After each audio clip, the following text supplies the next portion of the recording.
tim medsos Anies sendiri terus terang sangat piawai memamerkan kecerdasan Bapak Anies Baswedan ini. Mereka memamerkan kemampuan bahasa Inggrisnya, kemudian tata katanya yang bisa membuat orang melungu. Melungu ngerti atau enggak saya nggak tahu. Ya, mereka memamerkan kesantunannya. Untuk pihak Ganjar, tim sosmednya berfokus pada Ganjar yang ditampilkan merakyat ya, dengan logat Jawanya yang medok dan bahasanya yang ceplas-ceplos itu. Ganjar juga sangat medsos darling ya. Punya kekuatan yang tidak kaku saat berbaur dengan rakyat bawah. Ya memang berbeda dengan pesaing-pesaingnya ya. Kalau misalkan mereka itu kalau bergabung dengan masyarakat bawah itu kayak apa ya, nggak natural gitu. Tapi kalau Ganjar itu natural banget ya, karena memang deso memang.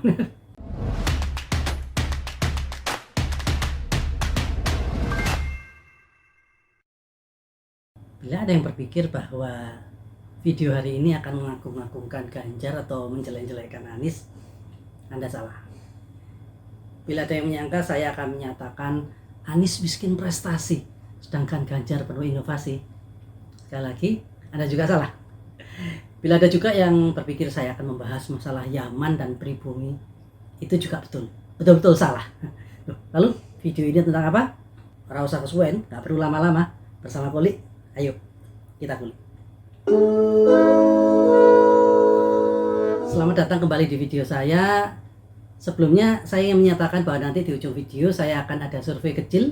Pertanyaannya nanti topik apa yang akan Kulikers ingin simak untuk video saya berikutnya. Nanti ada 2 pilihan yang di sana dan silakan Kulikers boleh memilihnya. Oke, kita akan mulai. Hari ini saya akan mengulik bagaimana bila Pilpres 2024 nanti Ganjar akan berhadapan dengan gubernur kesayangan kita semua, Bapak Anies Baswedan. Ini masih tebung jari ya. Saumpama misalnya jadi. Kenyataannya seperti yang sudah saya sebutkan atau sudah saya kulik di video saya sebelumnya, jalan Anies Baswedan itu masih sangat panjang. Mengingat batas pendaftaran capres masih Oktober 2023, masih setahun lagi. Juga mengingat Nasdem sendiri yang tiketnya masih kurang separuh. Sedangkan koalisi Nasdem, kemudian PKS dan Demokrat masih jauh panggang daripada api. Untuk PDIP sendiri, ya memang belum ada sinyal ya untuk mereka akan mencalonkan Ganjar atau tidak. Walaupun saya yakin 100% bahwa andai kata Anies jadi maju nyapres, maka Ganjar akan didapuk juga. Tapi saya ini durung. Sekarang masih belum ya. Tapi kita mari coba berandai-andai. Bagaimana bila Anies dan Ganjar sama-sama prestasi? Pasti Pak Anies begini. Weh, ojo kesusu, jangan terburu-buru. Ingat pesannya Pak Jokowi, ojo kesusu. Urusan politik, ojo kesusu sih. Jangan tergesa-gesa. Jangan tergesa-gesa. Walaupun saya adalah pendukung Jokowi 2 periode, bukan berarti lalu video ini akan berisi puja-puji terhadap Ganjar dan caci maki terhadap Anies. Saya akan mencoba membahas dengan lebih objektif, walaupun tentu akan ada unsur subjektivitas di dalamnya. Saya kan masih manusia kan gitu. Secara prestasi dan hasil kerja yang ketok melok-melok ya, Anies pasti akan jauh lebih kelihatan. Mengapa? Ada banyak alasan. Yang pertama adalah secara luasan. DKI Jakarta adalah provinsi yang terkecil di seluruh Indonesia. Luasnya itu cuma 661,5 km persegi. Bandingkan dengan Jawa Tengah yang 32.801 km, alias kira-kira 50 kali lipat dibandingkan dengan DKI. Dengan luasan seperti itu, APBD Jateng ternyata cuma sepertiga dari APBD-nya DKI. APBD-nya Jateng itu 24,4 triliun, APBD-nya DKI itu 82,47 triliun. Yang kedua, kita akan bicara tentang kompleksitas ya. Bukan hanya luasan Jawa Tengah yang jauh lebih besar daripada DKI, jumlah penduduk Jawa Tengah itu 3 kalinya penduduk DKI. Walau harus diakui penduduk DKI memang punya sisi kerumitan tersendiri ya, karena di situ kan bercokol segala jenis manusia, mulai dari penduduk yang super miskin sampai pengusaha yang super kaya. Di situ ada rakyat jelantah, rakyat jelantah seperti kita, sampai ada anggota dewan yang mulia. Dari situ ada masyarakat sipil biasa, tapi juga ada jenderal, ada menteri, dan ada petinggi-petinggi lainnya. Tapi DKI jelas punya keistimewaan lah. Karena semua wali kota atau aparat-aparat yang di bawahnya Anies Baswedan, semuanya itu dipilih atau ditentukan oleh gubernur. Yang berarti Anies bisa menentukan siapa-siapa saja orang yang dianggap bisa bekerja sama dengan dia atau berkoordinasi dengan dia, yang berarti mereka juga harus melanjutkan atau menuntaskan atau mensukseskan apa yang menjadi program-programnya Anies Baswedan. Ya ini satu kemewahan tersendiri yang nggak dimiliki oleh misalkan Ganjar atau gubernur-gubernur lain yang memang harus menggantungkan peruntungannya dengan pilkada otonom di semua daerah masing-masing kan. Jadi kita nggak tahu siapa yang akan terpilih. Apakah dia akan mendukung kita sesuai dengan kita, ataukah dia akan berjalan seenaknya, kita nggak ngerti. 2 atau 3 hal tadi tentu membuat Anies sangat diuntungkan dalam menggayung prestasi. Saya pikir hanya gubernur blow on atau gubernur bodoh yang gagal memanfaatkan dana sebesar itu dalam pembangunan fisik. Saya tahu. Isi pikiran kuliker saya ngerti. Kita oke lah bisa berdebat tentang sumber resapan, naturalisasi, atau rumah DP 0%, yang memang hasilnya 0 besar itu. Tapi kita juga harus jujur mengakui bahwa ada banyak program-program mercusuar semacam Formula E atau Start for Da Costa. That gives Evans an opportunity in the blue Jaguar on the outside, coming down towards the first corner.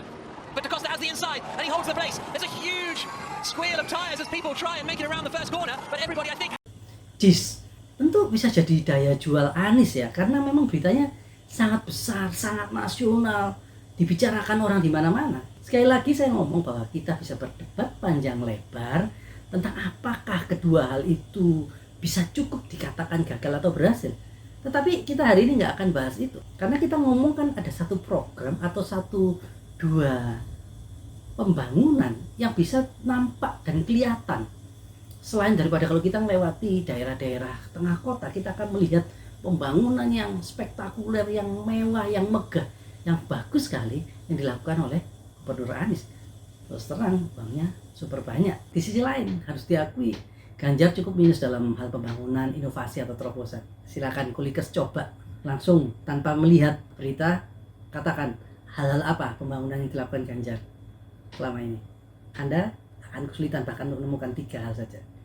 Kita semua tahu bahwa Ganjar, Prabowo, dan Anies selalu memuncaki semua survei dengan angka yang so-so gitulah, sekitar rata-rata air gitu ya. Nggak ada yang terlalu dominan. Ganjar memang biasanya diletakkan di posisi pertama, Prabowo di posisi kedua. Tetapi buat yang belum tahu, peluang Ganjar untuk menanjak naik masih cukup besar. 1,3%, disusul Prabowo Subianto dengan elektabilitas 24,4% dan Anies Baswedan 20,6%. Mengapa?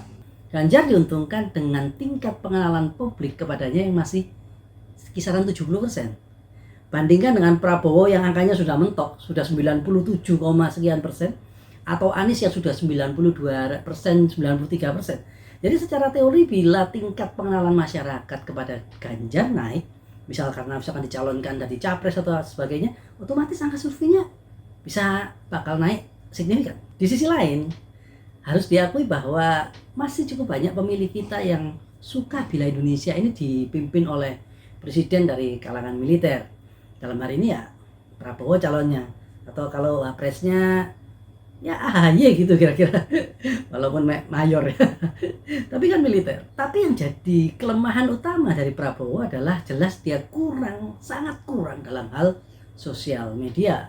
Mari kita coba belajar dari kejadian di Filipina, di mana ada anak dari seorang koruptor terbesar di Filipina, ternyata sekarang bisa jadi presiden. Selidik, ternyata Marcos Junior ini sangat baik sekali tim sosmednya ya, sanggup melakukan branding yang sangat efektif dan efisien, sehingga hasilnya apa? Menang. Di Indonesia ada juga nama-nama besar yang sangat kuat di medsos, termasuk ada nama Sandiaga Uno, Ridwan Kamil. Tapi memang yang sukses di 3 besar yang sosmednya kuat adalah Ganjar dan Anies ya. Tim medsos Anies sendiri terus terang sangat piawai memamerkan kecerdasan Bapak Anies Baswedan ini. Mereka memamerkan kemampuan bahasa Inggrisnya, kemudian tata katanya yang bisa membuat orang melungu. Melungu ngerti atau enggak saya nggak tahu. Mereka memamerkan kesantunannya. Untuk pihak Ganjar, tim sosmednya berfokus pada Ganjar yang ditampilkan merakyat ya, dengan logat Jawanya yang medok dan bahasanya yang ceplas-ceplos itu. Ganjar juga sangat medsos darling ya.